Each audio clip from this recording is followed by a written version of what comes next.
月11日，世界卫生组织再次批评了中共低报中共病毒染疫死亡人数，但中共专家却声称，目前没有必要追究具体死因，这进一步加大了国际社会的担忧。世界卫生组织重申，中国需要分享更多关于国内爆炸性中共病毒疫情的数据。目前中共官方统计的数据无法显示出当前的中共病毒疫情激增带来的真正影响，世卫对此表示担心。世界卫生组织紧急项目负责人迈克尔表示，世卫组织仍然认为中国的死亡人数存在严重的低报行为，这与中共所采用的定位有关，需要鼓励医生和那些将数据录入公共卫生系统的人员通报病例，而不是隐瞒。这已经是世界卫生组织第2次批评中共低报中共病毒死亡人数。记者通过采访发现，自从去年12月开始，中国染疫和死亡人数剧增。中共当局命令各级医院、警察、火葬场、养老院不许他们将死者的原因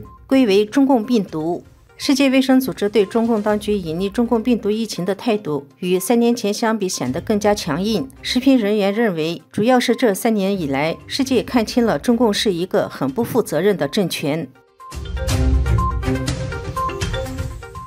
美国国会众议院1月12日通过了保护美国战略石油储备法案，目标是禁止向中国出口战略储备石油。这项法案接下来将送交参议院等候表决。这是共和党人主控的新一届众议院本周通过的第2项与中国有关的重要议案。本周早些时候，众议院通过一项决议，正式成立了一个特别委员会，重新评估美国对中国的政策。该法案禁止把从美国战略石油储备中释出的石油贩售给任何受中共控制、所有受影响的实体，除非能确保这些石油不会出口到中国。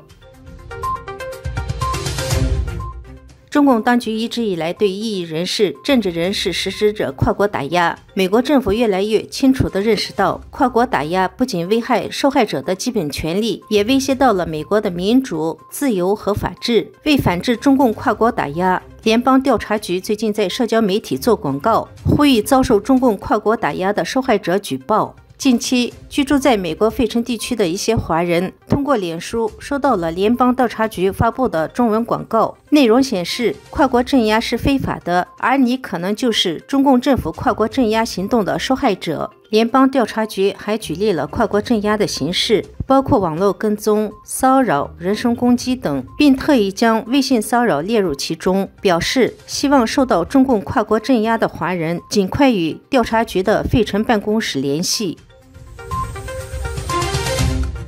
伦敦一个国际知名的人权组织说，从乌克兰到中国到阿富汗，2022年世界各地的人权危机进一步恶化，但是在努力推进人权事业的行动中，也出现了一些新的领班人。总部位于美国纽约的人权观察组织在1月12日发表了世界人权年度报告，对100个国家去年1年的人权发展做出了评估。报告说，从俄罗斯总统普京蓄意攻击乌克兰平民，到中国习近平将维吾尔人关进露天式的监狱，以及塔利班让数以百万的阿富汗人挨饿，一个显而易见的结论是，毫无约束的独裁者们给人间带来了人为的折磨与磨难。但是2022年也出现了一个根本性的变化，为所有关心人权的国家政府保护和强化全球人权制度、抗击践踏人权的行为创造了新的途径，反映了国际社会支持追究中共政权侵犯人权责任的力量正在扩大。这份年度报告还提到了去年年底中国各地民众走上街头，抗议中共当局严酷的中共病毒防疫政策，并为人权与自由呐喊。